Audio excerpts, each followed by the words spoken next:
नमस्कार. आज 17 जानेवारी 2026 वार आहे शनिवार. लोकसत्ता आणि द हिंदू वृत्तपत्र विश्लेषणमध्ये आपलं स्वागत आहे.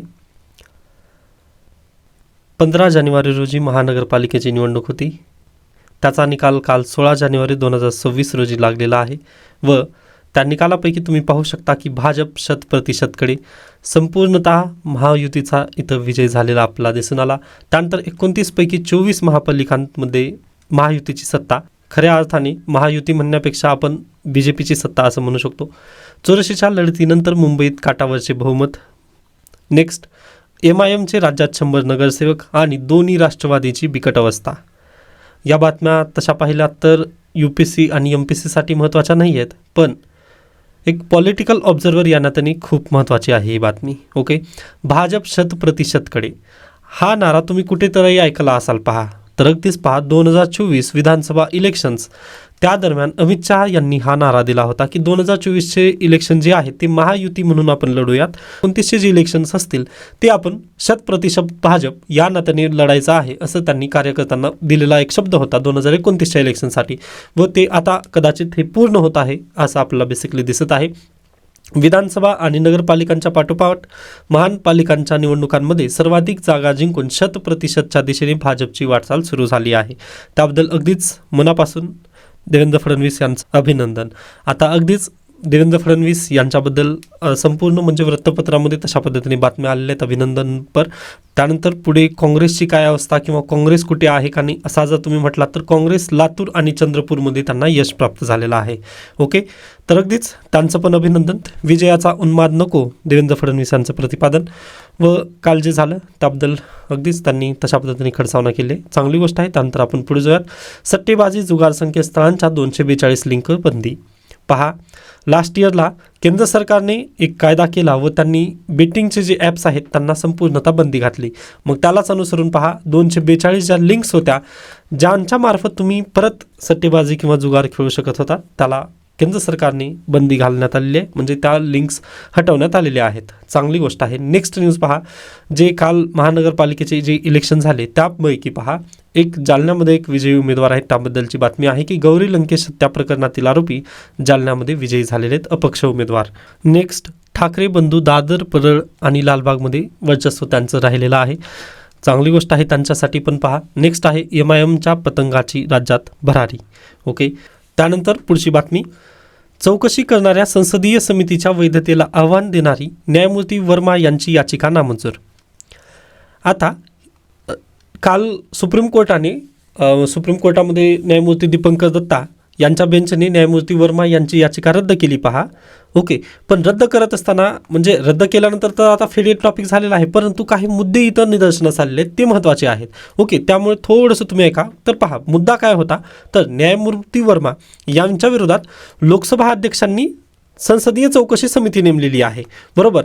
पण त्याच्यापूर्वी झालेलं काय होतं पहा, राज्यसभेमध्ये जे विरोधी खासदार आहेत, ओके, विरोधी पक्षाचे जे खासदार आहेत ना त्या सगळ्यांनी एकत्र मिळून काय केली होती, राज्यसभेचे जे अध्यक्ष होते तत्कालीन उपराष्ट्रपती जगदीप धनखड यांच्याकडे एक याचिका दाखल केली होती किंवा इथून महाभियोग करा, यांना आपण पदावरून हटवूयात, न्यायमूर्ती वर्मा यांना. ओके, म्हणजे त्यांच्यावरती भ्रष्टाचाराचे आरोप झाल्यावर त्यांना आपण पदावरून हटवूया असं म्हणून राज्यसभेमध्ये पहिल्यांदा त्यांच्या विरोधात तक्रार दाखल करण्यात आली व जगदीप धनखड यांनी ती तक्रार एक्सेप्ट पण केली होती. पण झालं काय पहा, जगदीप धनखड यांनी रात्री लगेच त्यांनी राजीनामा दिला. मग राज्यसभेची जी सूत्र काही आहेत ना सर्व ती सूत्र कोणाकडे आली तर उपसभापतीकडे आली राज्यसभेच्या, बरोबर. मग त्यांनी काय केले, जे विरोधी पक्षांच्या ज्या खासदारांनी तो अर्ज केलेला होता न्यायमूर्ती वर्मा यांच्या विरोधात तो त्यांनी नामंजूर केला. म्हणजे राज्यसभेमध्ये ते अर्ज जे होतं ते अदाखल करून घेण्यात आलं, म्हणजे तिथं त्याला मंजुरी देण्यात आली नाही. पण त्याच दुसऱ्या दिवशी काय झालं पहा, ओम बिर्ला यांनी संसदीय चौकशी नेमण्यात आली. मग न्यायमूर्ती वर्मा यांनी काय केले, सुप्रीम कोर्टामध्ये जाऊन त्यांनी काय म्हटले की पहा, एकतर मी काय केलं आहे, हा भ्रष्टाचार केला नाही. ओके, म्हणजे त्यांच्या बेसिकली 2 तिथं अट होत्या किंवा त्यांनी 2 तिथे शब्द ठेवले आहेत पहा सुप्रीम कोर्टामध्ये त्यांनी मांडत असताना. पहिला त्यांचा मत होतं किंवा म्हणजे काय म्हणून 2 पॉईंट त्यांनी मांडलेले होते. ओके, त्यांचा पहिला पॉईंट हा आहे पहा की एकाच दिवशी राज्यसभेमध्ये आणि लोकसभेमध्ये हे बिल मांडण्यात आलं नाही किंवा त्यांच्या विरोधातली जी याचिका आहे ती मांडण्यात आली नाही व जरी मांडण्यात आली तरी राज्यसभेने हे खारिज केलेलं आहे. या बेसिसवर मला तुम्ही काय द्या, न्याय द्या व हे जी चौकशी समिती नेमलेली आहे, राज्यसभेने ह्याला पहिल्यांदा खारिज केलेलं आहे. या नात्याने ही जी चौकशी माझ्या विरोधात नेमण्यात आलेली आहे त्याला तुम्ही बंद करा व त्या चौकशीला तुम्ही तिथे स्टॉप लावा, असं सुप्रीम कोर्टामध्ये पहिला पॉईंट त्यांनी मांडलेला होता. त्यानंतर दुसरा पॉईंट त्यांचा काय आहे पहा. दुसऱ्या पॉईंटनुसार ते काय म्हणत आहेत की माझ्याजवळ कॅश वगैरे सापडलं नाही.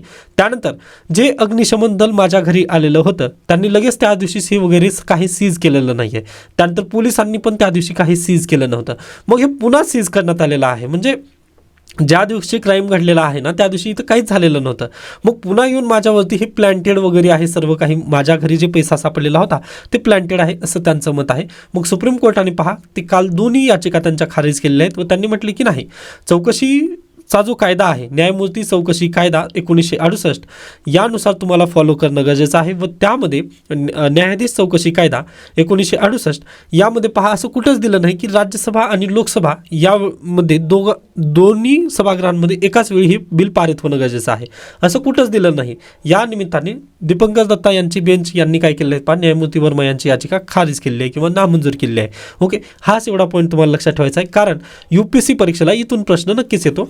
UPSC काय विचारते आता तुम्हाला की न्यायाधीश चौकशी कायदा कधीचा आहे, तर 1968चा आहे. याच्या पूर्वी पण याबद्दल प्रश्न आलेला आहे की भारतीय संविधानामध्ये कंटेम्प्ट ऑफ कोर्टबद्दलचा असाच प्रश्न आलेला होता पहा.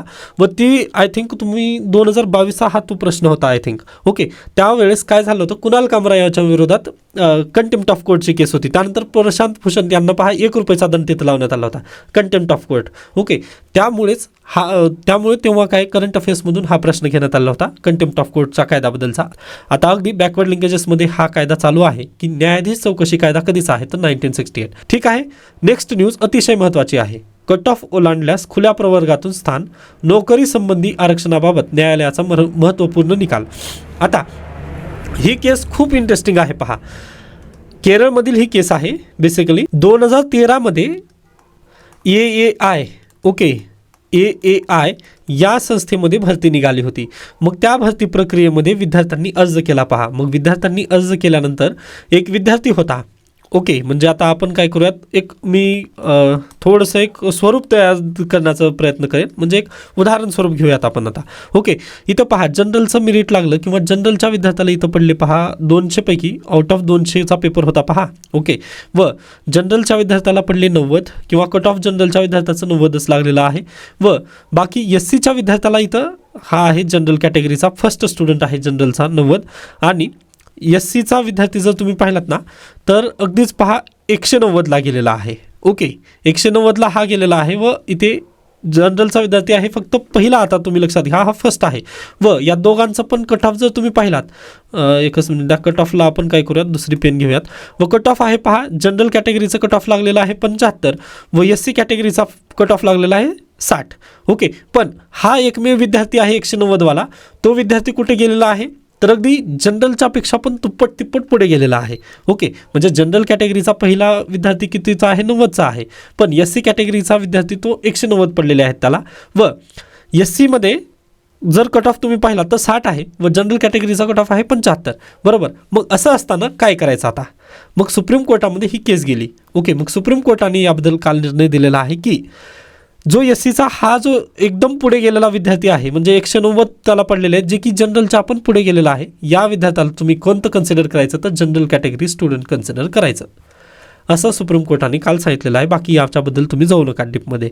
व या न्यूजचं मी का सांगितलं पहा, 2013ची ही केस आहे, 2026मध्ये याचा निकाल लागलेला आहे. म्हणजे अगदीच पूर्णतः तुम्ही म्हणू शकता जो तरुण काळ आहे यामध्येच गेलेला आहे या व्यक्तीचा. ओके, तर अतिशय थोडंसं हे आहे, सरकारी नोकरीची जी प्रोसिजर आहे ती खूप किचकट इथे सध्याला आपल्याला वास्तव्यास दिसत आहे.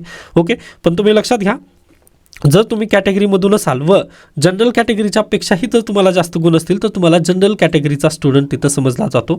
कारण येथून आपल्याला बेसिकली सर्वांना सामाजिक न्याय द्यायचा आहे. या कारणानिमित्त जे आरक्षण आपलं देण्यात आलेलं आहे आर्टिकल 14 आणि आर्टिकल 16 अनुसार आपला तिथं काय संधीची समानता निर्माण व्हावी यासाठीच पहा आरक्षण देण्यात आलेलं आहे. व ज्यावेळेस संधीची समानता तिथं निर्माण होते त्यावेळेस हा जो विद्यार्थी अतिशय पुढे गेलेला आहे 190 घेऊन, त्याला तिथं सामान्य विद्यार्थी समजलं जातं किंवा सामान्य प्रवर्गातून हा विद्यार्थी आलेला आहे असं समजलं जातं. कारण SC समाजामध्ये किंवा SC कॅटेगरीमध्ये जेवढं तिथे गुण आवश्यक होते त्याच्यापेक्षा तो पुढे गेलेला आहे व जनरल कॅटेगरीमध्ये तो अगदीच बसू शकतो. या नात्याने सुप्रीम कोर्टाने काल त्याला मान्यता दिलेली आहे. ओके, आता याबद्दल आणखीन जास्त डीपली वगैरे जाण्याची आवश्यकता दिसत नाही आहे. ओके, फक्त जे महत्त्वाचं होतं किंवा जे फॅक्च्युअल इन्फॉर्मेशन होती ती तुम्हाला आय होप समजलेली असेल. त्याच्यानंतर पहा, भारत जपान सहकार्यात मोठी क्षमता, जागतिक अर्थव्यवस्थेतून जोखमीतून बाहेर काढण्याची क्षमता भारत आणि जपानच्या सहकार्यामध्ये आहे, असं काल परराष्ट्रमंत्री यांनी म्हटलेलं आहे. ओके, पुढे चला. पुरुषांमध्ये मधुमेहाचे प्रमाण अधिक व इथे पण पहा लॅन्सेंट डायबिटीज जे जनरल आहे, लॅन्सेंट जनरल आहे, त्याबद्दल ही आकडेवारी आहे. ओके, त्यानंतर आपण पुढे जाऊ शकतो. इथे आपल्यासाठी गरजेची दुसरी न्यूज नाही आहे, स्किप करू शकता. त्यानंतर आहेत, आज शनिवार आहे त्यामुळे बुक रिव्ह्यू आले आहेत. चेसिंग अ कन्सेन्सर, लेखक आहेत चंद्रशेखर बी खरे. त्यानंतर जयपूर लिटरेचर फेस्टिवल जे आहे त्यामधून लोकसत्ताने बातमी दिलेली आहे. पण जयपूर लिटरेचर फेस्टिवलबद्दलची जी बातमी आहे ती आपण कधी 15 जानेवारीच्या वृत्तपत्रामध्ये घेतलेली होती.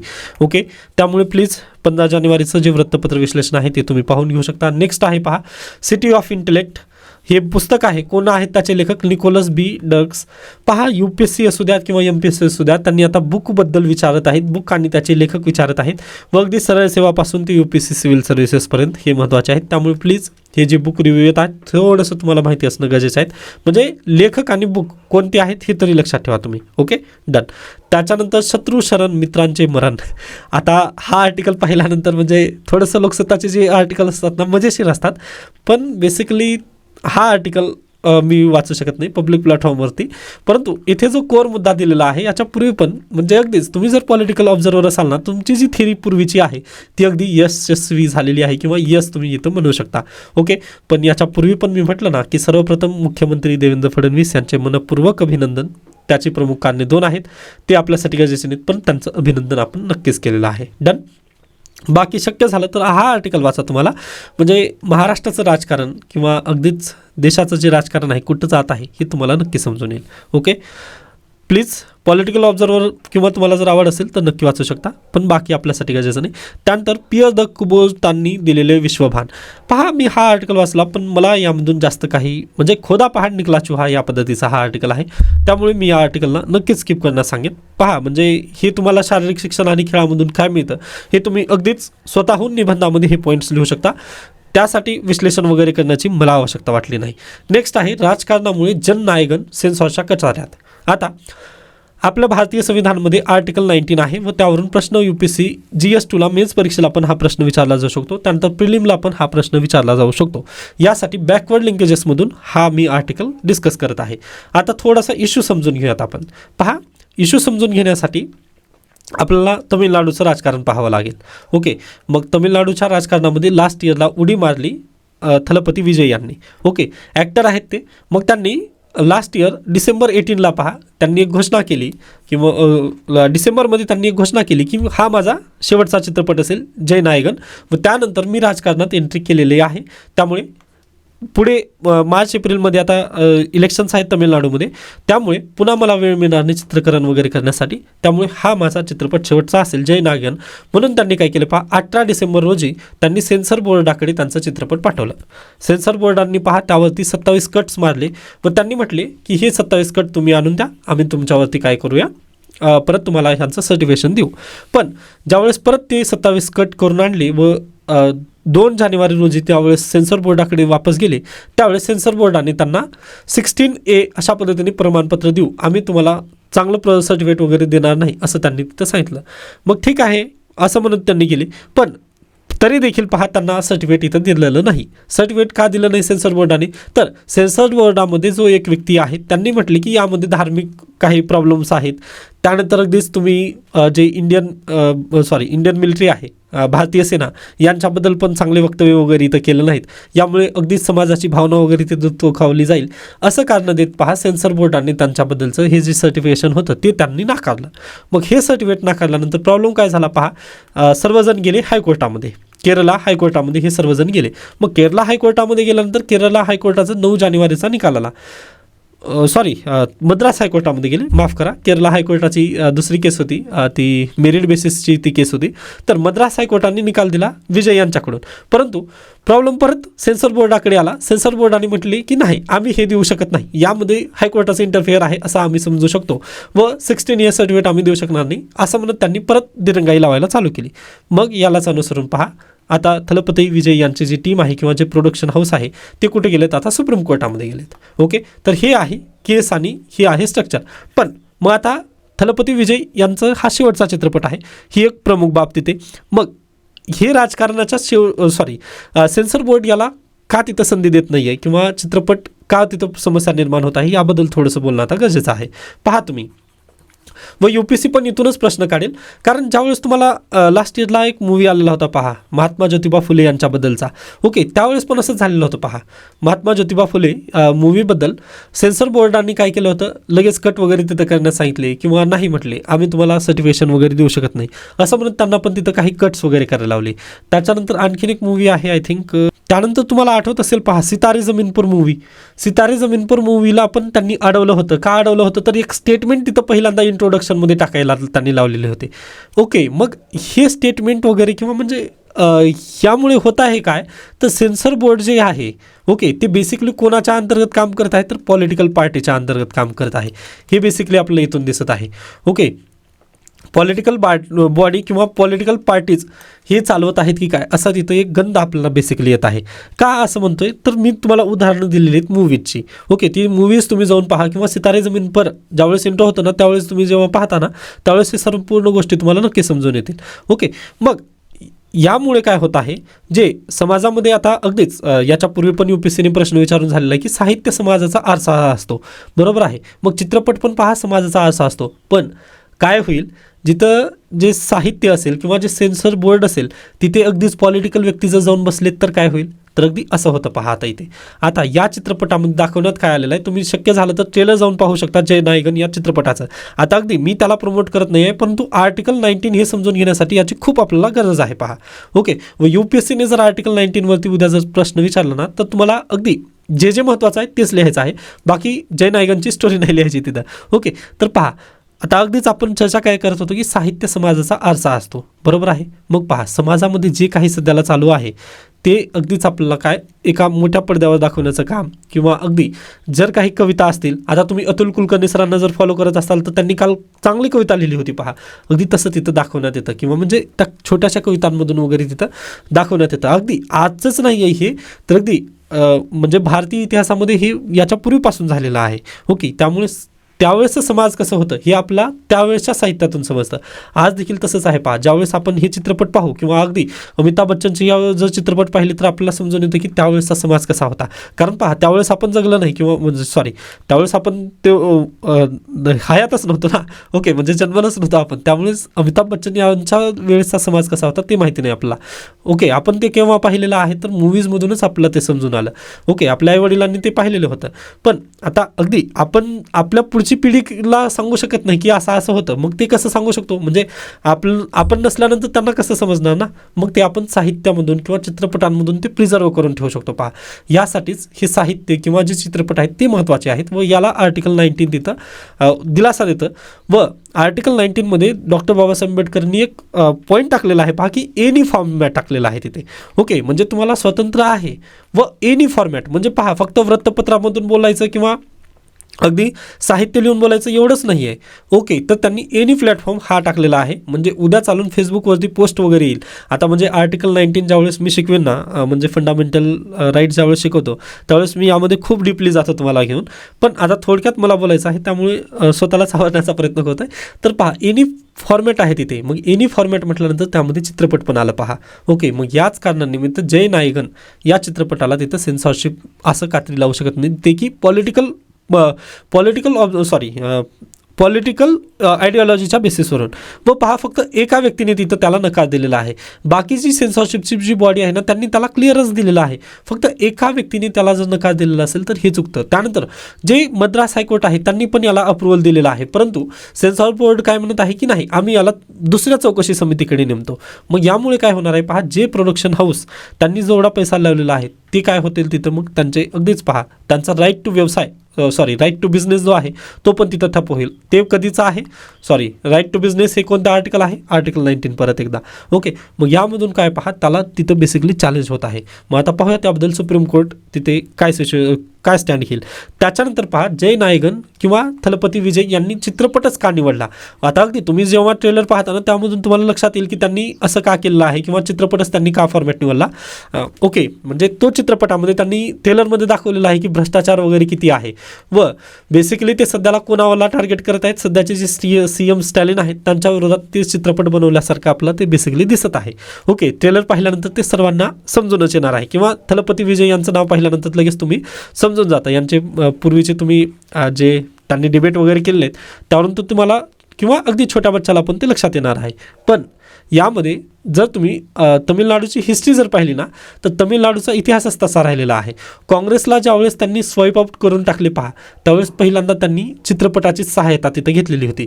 म्हणजे अगदी तमिळनाडूच्या इतिहासामध्ये जे व्यक्ती तिथे राजकीय नेते किंवा CM झालेले आहेत त्यांनी पहा चित्रपटापासूनच सुरुवात केली आहे. जसं की CM जयललिता, ओके, त्यांनी पण पूर्वी ॲक्टिंग केलेली आहे. मग तिथून त्यांनी काय केलेत पहा, राजकारणात आलेले आहेत. मग अगदी त्यांचे पहिले AIDMK आणि DMK यांचे जे चीफ होते पहा, त्यांनी पण ना चित्रपटापासूनच सुरुवात केली होती. मग अगदी थलपती विजय यांना इतिहास माहिती आहे तमिळनाडूचा, मग त्यांनी तोच फॉर्मॅट निवडलेला होता की हा शेवटचा माझा चित्रपट असेल व या चित्रपटामध्ये मी भ्रष्टाचार वगैरे दाखवणार आहे. मग ह्या भ्रष्टाचाराला मी कशा पद्धतीने गुंडाळून टाकेन किंवा आल्यानंतर आमची सत्ता आल्यानंतर आम्ही भ्रष्टाचार होऊ देणार नाही तमिळनाडूमध्ये, हे सांगण्यासाठीच तो चित्रपट बेसिकली होता. पण त्याला सेन्सॉर बोर्डाने तिथं कात्री लावलेली आहे. एवढाच हा बेसिकली इश्यू आहे. त्या चित्रपटाला विरोध त्यामुळेच होत आहे. ओके, आय होप हा पॉईंट तुम्हाला आता अगदी त्या समजलेला असेल. डन. त्याच्यानंतर आपण पुढे जाऊयात. आता इथं दिलेला आहे पहा की पराशक्ती सिनेमा होता तो, करुणानिधी यांनी लिहिलेला होता तो पराशक्ती सिनेमा. व पहा अगदी जर तुम्ही पाहिलात ना तमिळनाडूचं राजकारण वेगळं आहे थोडंसं. ओके, तमिळनाडूमध्ये जी जनता आहे ते थोडंसं तिथं पहा ते एज्युकेटेड आहेत व अगदी त्यांना त्यांच्या समस्या किंवा त्यांच्या जे राईट्स आहेत त्याची त्यांना अगदीच फरक आहे. व पहा तुम्हाला आठवत असेल UPSCने पण याबद्दल प्रश्न विचारलेला आहे की सेल्फ रिस्पेक्ट मुवमेंट कुठली आहे, तर अगदी तमिळनाडूमधून येते. कारण पहा त्यांना त्यांचे सर्व जे अधिकार आहेत ते प्राप्त आहेत किंवा त्यांना त्यांचे अधिकार माहिती आहेत. या कारणानिमित्त पहा तेथील जे राजकारण आहे ना ते वेगळ्या अँगलने चालतं. महाराष्ट्रातील राजकारण आणि तमिळनाडूचं राजकारण हे थोडंसं पॉलिटिकल ऑब्झर्वर या नात्याने पण तुम्ही पाहू शकता. ओके, आता याबद्दल प्रश्न येणार नाही पण तुम्हाला पॉलिटिकल ऑब्झर्वर या नात्याने मी सांगण्याचा थोडासा प्रयत्न केला. ओके, व पहा मी असं का म्हणतो पॉलिटिकल ऑब्झर्वर, तर इंडियन पॉलिटी जर तुम्हाला समजून घ्यायची असेल ना चांगल्या पद्धतीने तर पॉलिटिकल ऑब्झर्वर बना, खूप काही तिथं मदत होईल. नेक्स्ट आहे तंत्रज्ञानाच्या वापरात जिंकण्याची जिद्द हरू देऊ नका, विश्वनाथन आनंदचा तरुण पिढीला सल्ला, जयपूर लिट फेस्टमध्ये दिवस दुसरा. ओके, लोकसत्तामध्ये हा आर्टिकल खूप महत्त्वाचा आहे. पहा की अगदी तंत्रज्ञानमध्ये आता आर्टिफिशियल इंटेलिजन्स, आता इथं पण पहा ना मी आता अगदीच कोपायलट आहे इथं वरी, कोपायलटवरती जर क्लिक केलं ना तर सगळे इथं येत आहे. ओके, मी आत्ता सध्याला प्रश्न विचारला आहे द हिंदू ॲनालिसिसमध्ये, हे आपला घ्यायचं आहे.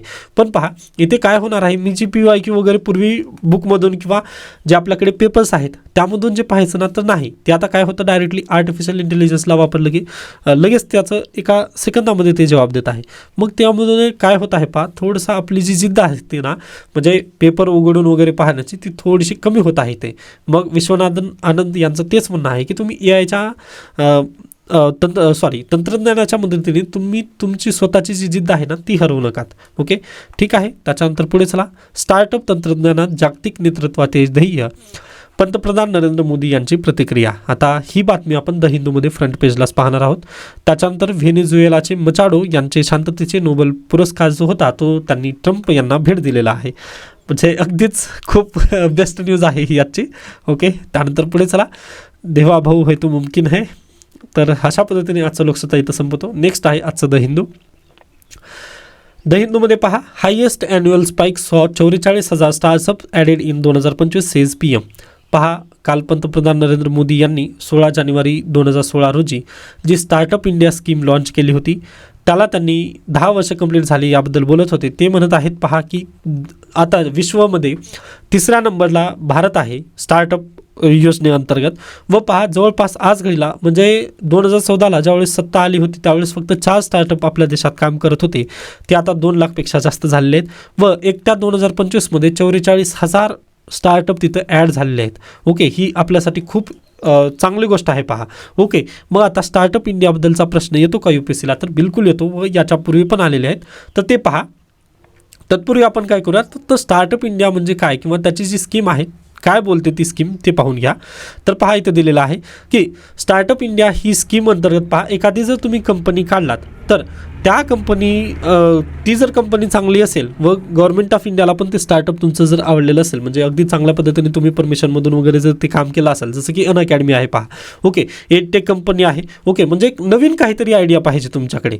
ओके, व त्या आयडियानुसार जर तुम्ही स्टार्टअप आहे असं जर तिथे DPIITकडे पहा जाऊन तुम्ही जर लायसन वगैरे काढून घेतलात तर तुम्हाला काय बेनिफिट भेटतील, तर टॅक्स बेनिफिट भेटतील तिथे.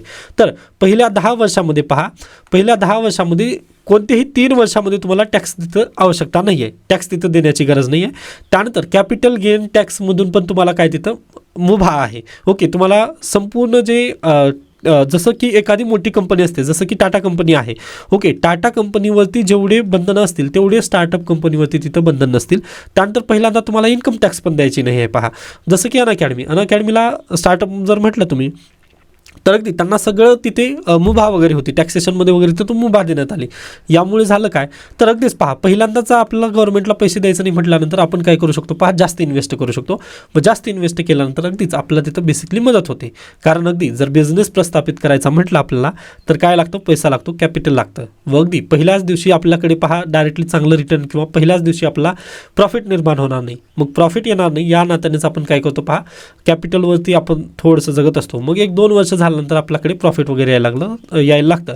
मग त्यावेळेस आपण ती परतफेड वगैरे करू शकतो. अगदी तसंच आहे स्टार्टअप इंडियामध्ये. म्हणजे तुमची जर नवीन आयडिया असेल तुमच्या डोक्यामध्ये व त्याला जर कुणी कॅपिटल वगैरे जर देत असेल, अशा पद्धतीने तुम्ही जर तुमची कंपनी उभा केली तर त्याला स्टार्टअप इंडिया अंतर्गत रजिस्टर्ड करण्यात आल्यानंतर पहा तुम्हाला 3 वर्षासाठी तिथं काय इन्कम टॅक्सचे बेनिफिट तिथं दिले गेले. त्यानंतर जे कॅपिटल गेन्स टॅक्स आहे त्यामधून पण तुम्हाला तिथं बेनिफिट दिलं गेलं. यासोबतच आणखीन जर महत्त्वाचं म्हटलं तर जे एन्व्हायरमेंट्स रूल्स वगैरे आहेत तिथं पण तुम्ही थोडीशी तिथं लवचिकता तिथं देण्यात आली होती. ओके, मग यावरूनच पहा UPSCने प्रश्न विचारलेला होता. कुठे गेला तो प्रश्न, हे पहा, हाऊ टू अप्लाय दिलेला आहे, ते गरजेचं नाही आहे सध्याला. हां, पण तुमच्या जर मनामध्ये जर एखादी आयडिया असेल तर नक्की तुम्ही पण स्टार्टअप काढू शकता. तर पहा, which of the following is are the objectives of the startup India initiative launched by government of India. पहिला ऑप्शन आहे पहा, प्रमोट एंटरप्रिनरशिप. अगदी बरोबर आहे, व्यावसायिकता किंवा उद्योजकता वाढवण्यासाठी याचं एम आहे. नेक्स्ट आहे जनरेटिव्ह एम्प्लॉयमेंट. आता अगदी पहा, दुसरं पण एम बरोबर आहे, कारण स्टार्टअप ज्यावेळेस वाढेल, जसं की अनअकॅडमीचं स्टार्टअप होतं मी कन्सिडर केलं, बरोबर. मग अनअकॅडमीमध्ये जे एज्युकेटर्स वगैरे काम करणार आहेत किंवा बॅकएंडला जी टेक्निकल टीम काम करणार आहे त्यावरून काय होईल पहा, तर ते पण एम्प्लॉयमेंट जनरेट तिथं नक्कीच होणार आहे. यामुळे सेकंड पर्याय पण बरोबर आहे. थर्ड पर्याय आहे ease of regulatory burden on startup. अगदी बरोबर आहे. स्टार्टअप इंडिया स्कीम त्यासाठीच आली होती की एखादी जर कंपनी सध्याला स्टार्ट होत आहे तर अगदीच पहा त्याच्यावरती आपण चांगले टॅक्सेस वगैरे लावायचे नाहीत, म्हणजे पहिल्याच दिवशी ती कंपनी प्रॉफिट कमवू शकणार नाही. या नात्यानेच ही स्कीम आली होती. आणि चौथा पर्याय होता पहा, प्रोव्हाइड टॅक्स एक्झम्पशन. जसं की कॅपिटल गेन्स टॅक्स. कंपनीवर जो टॅक्स लागतो त्याला कॅपिटल गेन्स टॅक्स म्हणतात. व ते टॅक्स जर लावलं तर अगदी पहा कंपनी चांगलं काम करू शकणार नाही, परफॉर्म चांगलं करू शकणार नाही. या नात्याने ही स्कीम लॉन्च करण्यात आली होती 2016मध्ये. यावरून मेन्सला पण प्रश्न आलेले आहेत. इथं मी सर्व प्रश्न दिलेले आहेत पहा. Discuss the significance of startup India initiative in promoting innovation and entrepreneurship in India. What challenges does it face. Okay, त्याचे चॅलेंजेस तुम्हाला तिथं लिहायचे होते. 2016चा तो प्रश्न होता. आय होप हा आर्टिकल तुम्हाला समजलेला असेल. व सध्याला थर्ड आहे भारत देश स्टार्टअपमध्ये. हा पॉईंट तुम्ही लक्षात ठेवा. UPSC परत एकदा हा प्रश्न विचारू शकते. ओके, त्यानंतर वर्मा यांच्याबद्दल आपण चर्चा केलेली आहे, स्किप करू शकता. महायुती परत एकदा जिंदाबाद, स्किप करू शकता. त्यानंतर पुढे मूवी रिव्ह्यू आहेत, स्किप करू शकता, आवश्यकता नाही आहे UPSC आणि MPSCसाठी. ओके, त्याच्यानंतर पहा आजचं द हिंदू काही गरजेचं म्हणजे महत्त्वाचं नाही आहे यामध्ये बातम्या. एडिटोरियल पेजमध्ये पहा, काँग्रेस ॲट 140 पण क्रायसिस का आलेला आहे याबद्दल JNUच्या ज्या प्रोफेसर आहेत त्यांनी हा आर्टिकल लिहिलेला आहे. हां, तुम्हाला जर इंडियन नॅशनल काँग्रेस आणि BJP यामध्ये काय तफावत आहे किंवा कुठं काय चुकत आहे रणनीतीमध्ये हे जर शिकायचं असेल तर हा आर्टिकल वाचा. पण आपल्यासाठी 125 दिवस UPSC प्रिलिमला राहिलेले आहेत व त्या दरम्यान आपण अशी चर्चा करणं हे आपल्यासाठी चुकीचं होईल किंवा तुमच्या वेळेला आपण अगदी न्याय देऊ शकणार नाही, या नात्याने मी ती न्यूज स्किप केली. त्यानंतर हा पण आर्टिकल बजेट 2026-27 बद्दल आहे.